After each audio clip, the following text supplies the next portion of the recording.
Before I start the episode of Dad is Not a Noun, I want to thank my sponsor, the Real Dads Network. The Real Dads Network is a resource and network organization that provides information and opportunities to improve the lives of Black fathers. Through activities and events, the RDN promotes and portray positive Black fathers worldwide. For more information on the Real Dads Network, go to www.realdadsnetwork.org, as well as the link will be in the description below.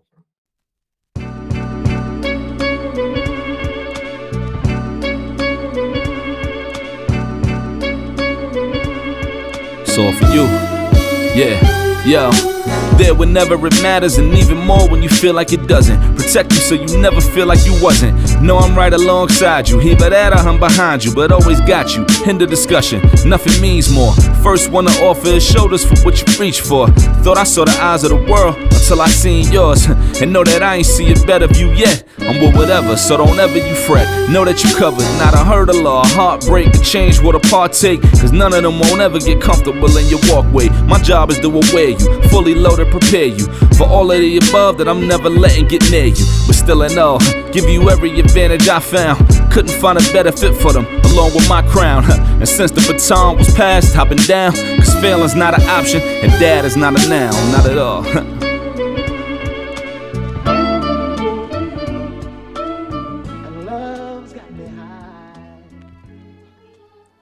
Hey, what's going on, everybody? This is Ishmael from Dad is Not a Now. What's going on?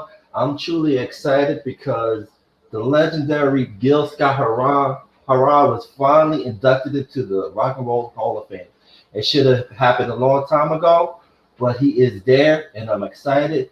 And my special guest was a protege of his, and he just released a memoir entitled Letters to Gil. My brother, I love you. Malik Al Nasir, what's up, brother? Hey, thank you, Ishmael. I really appreciate it. Yeah, my name is Malik Al Nasir. This is my book, Letters to Gil, with a foreword by Lem Sisse, who in England is one of the foremost Black poets over here, and also was a personal friend of mine and a personal friend of Gil's. So the book Letters to Gil is really, it's not a biopic on Gil, okay? That was not the attempt. It is my life story told through my point of view, which encapsulated, among other things, the 27 years that I was mentored by and studied under the tuition and the guidance of Gil Scott-Heron. And I've read the book, man. This is a beautiful book. But before we get into the book, how's your heart? The reason why I ask how's your heart, because often people say how you doing, and usually we're fine from the outside, but in the inside, we're struggling. So how's your heart doing today, brother? Well, when people say how you doing, they generally don't want to know. So if you tell them, actually, I'm having a really hard time, they're like, brother, please, man, okay, yeah, I know, okay, So people will ask you it rhetorically when they actually really don't care a damn how you're doing. How am I doing? For the last 12 months, man, since I released my research findings, when I traced my ancestry back through slavery in the Caribbean, in Demerara and Grenada, I published my findings on the BBC, and it got like 1.5 million hits in like 24 hours. It was like viral.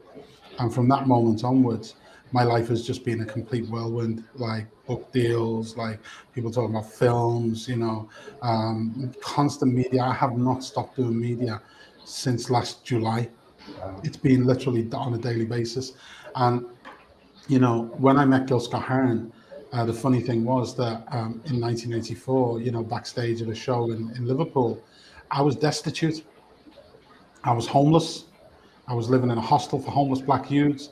I'd had 9 years in what you guys in America would call group homes or juvie, and I came out of there at 18 years of age, and the social services gave me £100 and abandoned me and told me to just get on with it, and just left me homeless on the streets and destitute.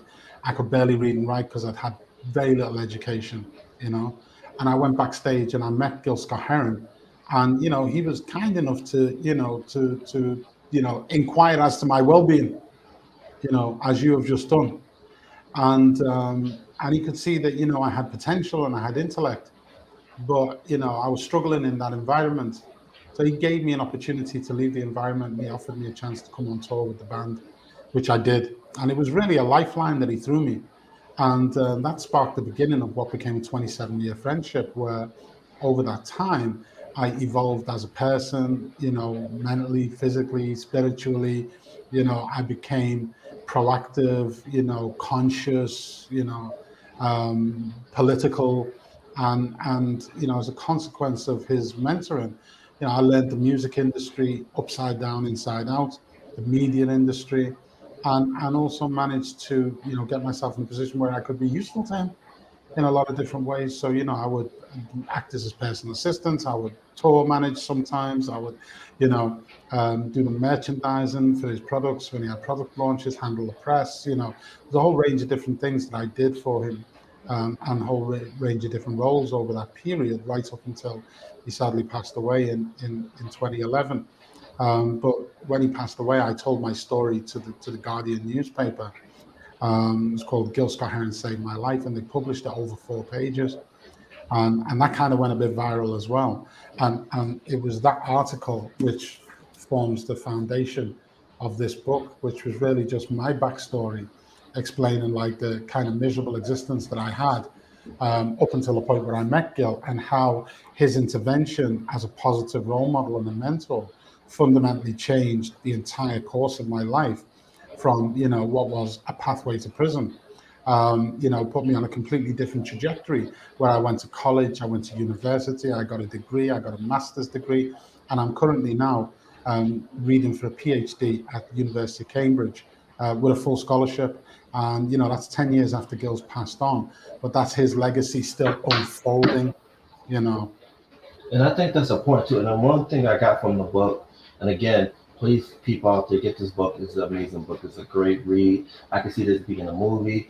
But I think one of the important things about the book is about the significance of mentorship, Mhm. and the role of older Black men being mentors to younger Black boys. So, like, talk about that significance of that, of mentorship. Well, up until that point, I never had a positive role model. I mean, my dad was very old when he had us. He died when I was a teen. Prior to him passing away, he had a heart attack and, stroke, and became paralyzed. So, the last years of his life were spent on a geriatric ward in a hospital, and I didn't get to know him. And then I was taken into care. And, whilst I was in the care of the state, so-called, being traumatized by that experience, I was, kind of, off the radar of society, and no one was really concerned about being any kind of role model to me, other than perhaps some of them guys on the streets. When you come out of those places, you're kind of like ripe for the plucking for the gangsters and people on the streets who are just thinking, oh, he ain't got no one to protect him, he ain't got no one to support him, he's going to need some associations in the hood and so on to survive. So, those people, they come at you and act like, they want to be your family, and they want to, guide you and all this kind of stuff. But all they want to guide you to is badness. And, all they want to do is exploit you. So, people looking for those father figures, they can find themselves getting that from the wrong people. In the case of Gil, he didn't want all of that from me. He had his own, you know. When people would ask, why he does what he does, he said that his grandma, who's like one of them old down home South women, from old grandma from Tennessee, she said to him when he was a boy, and she took him in, when his father went across to Scotland to play football for Celtic, and his mother was working in Chicago. He went down to his grandma's in Tennessee, and she was like, if you could help someone, why wouldn't you? Like, she just didn't see why you wouldn't help someone if you had the chance to. And that was the values that she instilled in him, some real down home, old school Southern Black woman values, which, that I suppose penetrated his heart at a young age when she was helping him. And that was something that shaped him during his formative years. And and this is the important thing, is being able to interject in a positive way in young black people's lives um, during those formative years, so that your impact will then have a lasting effect. So even if they go off the rails at some point, they'll always have a positive vantage point that they can harken back to, because they'll always remember a time when it wasn't that bad, when there was something better, when there was something good in their lives. So no matter how far they go, there'll always be a chance for them to come back, because they'll have a point of reference to come back to, and that will be that kindness that was shown to them during those formative years. In the absence of that, then you can really instill any kind of values in a child, and they can be bad ones, and that's all too often what happens, particularly when you're in a single parent household. I'm not saying all single parent households end up like that. Some single parents do a fantastic job, but what I'm saying is, when you're in a situation where for instance, you only have your mum and you don't have your dad, as a boy, you'd be looking for that male role model, and if that male role model is not there, then you might seek to find that somewhere else, and the character that you might find on the streets might not have your best interests at heart. So that's the problem. And when you look at the level of single parenthood that's happening within society, particularly within the black community, that is also by design. That is engineered by society as a legacy of slavery and colonialism. We didn't have that kind of concept in Africa before we were taken as slaves. It takes a village to raise a child. These are kind of African proverbs. You know what I mean? If someone, was ill or whatever, somebody else in the village would take up that slack. And they had a social welfare system before there was a thing in the West called social welfare, where, people were not abandoned, but people were raised up. And that was common across Africa in many different cultures within the African continent. And obviously slavery and colonialism just destroyed all of that. It separated everyone, it commodified people, so they took away their humanity, it took away their sense of belonging, their identity, their family. It took away everything, using, men as studs on farms to breed slaves, making a man sleep with 20 women, so that he could impregnate them all. So they all, even whether it was his mother, his daughter, or whatever, they didn't care, because they were treating it the same as you would with a stallion in a field full of mares. It was being treated in exactly the same way. They even called him a buck stud, which was exactly the same as what you would call a stallion. So when you have that, and then you have the slave master raping the white, the black woman every night, and her not being able to do anything, and the black man not being able to do anything to defend or protect her, as Bell Hooks pointed out in her seminal work, Ain't I a Woman? She's a black feminist, and she talks about this dilemma between the black man and the black woman, where there was a lack of respect, that the black woman lost respect for the black man because he couldn't protect her during slavery. You know what I mean? There was an emasculation of the black man during slavery, which has resulted in this residue now of the kind of things that we see in the social fabric of society, and particularly within black communities.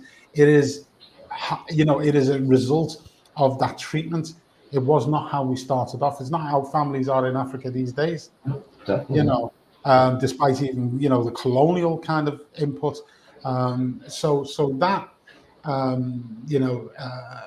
inherited set of negative characteristics, which destroy, if you like, the black family and the fabric of black community, is very much evident in the diaspora and within our communities today. And it's only through having insight of that and where it comes from that we can start to address that issue ourselves. And in order to be able to get to a stage where you're even thinking like that, right, you have to have a positive black role model who interjects in your life during your formative years and brings it to your attention. Otherwise, you wouldn't even know, because there's so much of it going on. The situation as it is just considered normal. Right. And if everyone's doing it, why would you think any different? Yeah, and I think you have an emotional connection, because your story, like when you were young, your family were basically kicked out, Yeah. By the government. They're doing it in America right now. There was a thing I was watching on a program on Facebook, something that they were doing with black communities, where they're burying black communities under lakes. Yeah. Yeah. They actually went to black communities where people had thriving black communities, a couple of hundred families, they had buildings, they had businesses, they were doing well. And the authorities just came along and went, no, we're not having this. And they built a dam and just flooded the village and drove everybody out and put it under a lake. And then now white people have boats on that lake where there was the thriving black community. We saw it with Black Wall Street. They use, over here, they use compulsory purchase orders. Like they force you to sell your house for a peanuts price, and then they take you from a homeowner and make you a tenant, and then they put you in the projects. So you go from being in a situation where you have inherited, passed down wealth, but property, to being a dependent upon the state in poverty. And the same thing they do in America with the law of eminent domain. They use the eminent domain. So, we need to put a road here or a railroad or whatever, or a lake or, and then they just go in and they take it all up and they, do what they're going to do. But these are feudal laws. This law is America's eminent domain came from the British legal system, because a common law country is a former British colony. And that British legal system was feudal law from the time of William the Conqueror, where he said, I own everything and no one owns nothing. And he made everyone a serf under him. And therefore, even his dukes and the people who give him militias and armies to help him conquer England, he divided it all up and he gave them what we call feudal title. He was like, you can have a freehold, but if the chain of title breaks, like you die and you don't leave an heir, it defaults back to the crown. Or you can have a leasehold where a period of time and then it defaults back to the freeholder. So these methods of tenure for property and the transition of wealth guaranteed that no matter what happened with that over time, it would all come back to the crown. It would all come back to the state. And that is the basic principle of the legal tenure of land ownership in this country right now. And it's exactly the same in America, and that is the problem. Okay, it's not going back to the crown, but it goes back to the state. So you have a basic position where the state can always intervene to destroy a family or a community or a people by going in and just taking the land off them. You know what I mean? And doing what they want with the land to ensure the end of that civilization. They did it with Native Americans. They gave them reservations. They took reservations away from them. They pushed them out west. And then what are they going to do? Push them into the sea? This is the kind of stuff that they do. And until we have knowledge and until we have insight and until we penetrate the halls of power, and start looking at these laws and these arcane regulations that they've been using to control us and understand the impact and the effect that these things have upon us, we're not going to do anything about it. And that is the reason why we have to stand up, because otherwise, if we're not doing anything about it, we're subject to it. And as long as we're subject to it, we continue to suffer from it. Definitely. And I think one of the things too from reading your book is that I think what your father had to deal with, he kind of fell into a form of depression, which kind of led to like a trickle down effect on just everything. Because in the book you kind of finally remember your childhood a little bit with your dad, and like the part of where you guys lived in the suburban area, and then they took your and moved you to the projects, and they saw your father slowly depleting. Like just talk about that. Just if you can remember that, like. I remember it well. I mean, it basically just, it ripped the heart out of the community, because my father was central to the Guyanese community. He'd been there long before the Empire Windrush landed with the Jamaicans, after the war. My father was there from 1936. So by the time the Empire Windrush came in with the post-war Jamaicans, and people from the Caribbean to fill up the factories because they had labor shortages because of the war, my father was already well established. So they would come and rent rooms off him and stay in his house, even before we were born.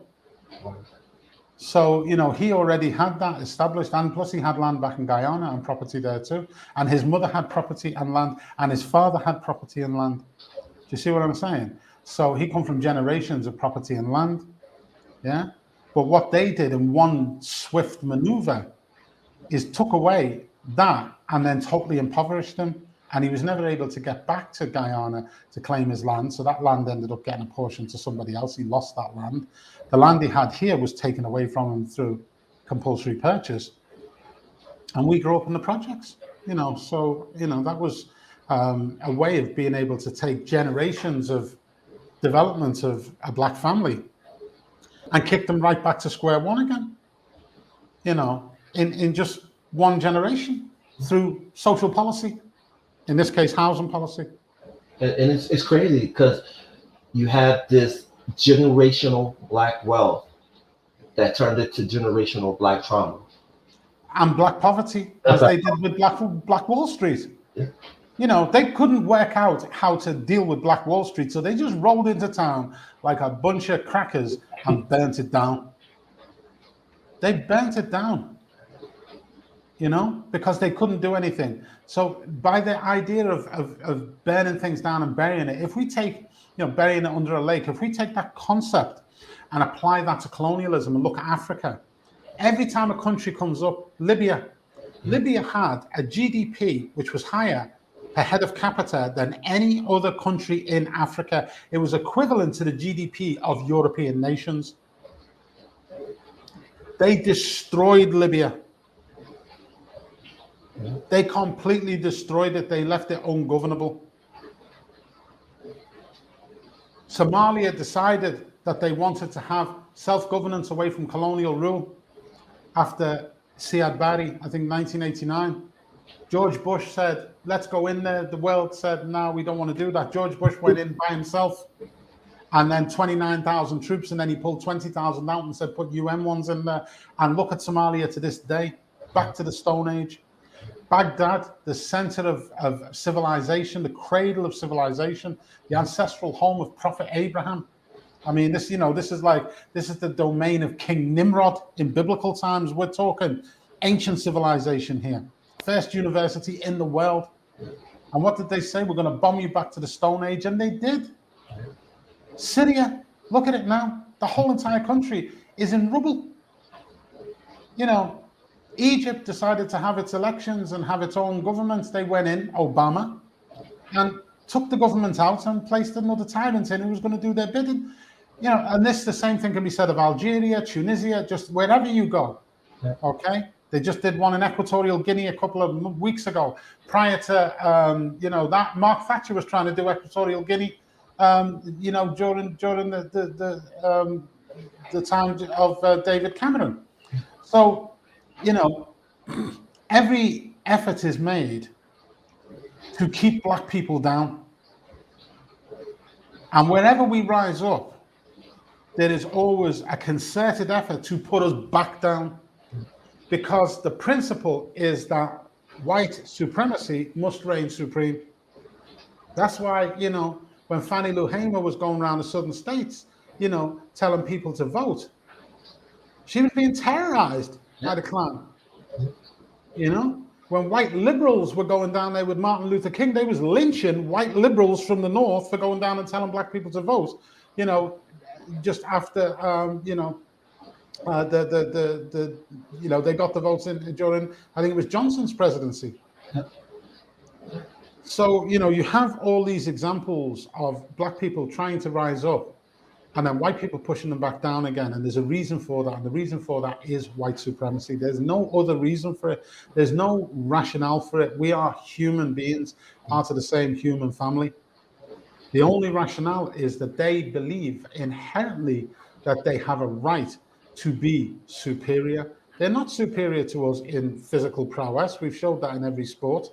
They're not superior to us in mental prowess. We've got black astronauts and geophysicists and scientists and all that kind of stuff. And we had all that kind of stuff before we were colonized. The Moors civilized Spain when they were still backwards, and they were black African, Muslim, North Africans from Mali and Mauritania. They weren't poor and impoverished. You have Mansa Musa, the richest man in the history of mankind. He was from the Emir of Mali, in the 16th century. So, these narratives that have been perpetuated in order to justify slavery and colonialism. That's why we need to decolonize, the curriculum. We need to decolonize ourselves.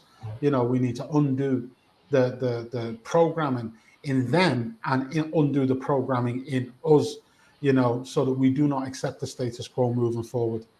Definitely. And I think that's the one thing that Gil Scott helped you with was because you were like a blank canvas. And I didn't know anything. yeah. I met Gil. I can actually say I was a dumbass Negro when I met him. You know, I knew nothing. I knew about the care system and how to survive inside. I didn't know anything about the streets and life and the world and geopolitics and none of that. I hadn't been exposed to none of that. Gil exposed me to all of that. You know, and that's what's put me in a situation now where I'm able to do the same for others. You know, and that's the big thing is what you do with it. You know, because some people don't take advantage of the opportunity, but you did. And I think that's one of the key things that stick with you. What Gil told you is like when someone gives you opportunity, take advantage of it. Yeah. And Gil always said, you know, if you want to find out if someone's for real, give them a job. Yeah. You know, and that was, you know, Gil was that kind of person. You know, he would throw you a lifeline and then it's up to you whether you wanted to, you know, wrap it around your neck and swing from it, you know, miss it or grab it and hold on to it. You know, but it's been a real pleasure talking with you, Ibrahim. You know, thank you so much for having me on the podcast today. And if anyone wants to tag me on this, you know, at Malik and the OGs, that's my handle on Twitter and Instagram. And if you're interested in getting the book, it's out in America by the William Collins imprint of HarperCollins. It's out in Canada. It's out in Europe and Australia. It's called Letters to Gil by Malik Al Nasir. And there's an audiobook version as well. And the audiobook version has some bonus material, some music I recorded, and also some narrative from Gil Scott-Heron and a few others. But it's been a real pleasure to be here with you today, Evelyn. Thank you so much for having me. Thank you. All those amazing links will be in the description and below. Before we end this, you have any words of wisdom you want to give to the people that's listening? I would just say, you know, if you want to elevate yourself, educate yourself. Nice. And this was a great conversation. Definitely want to have you back on.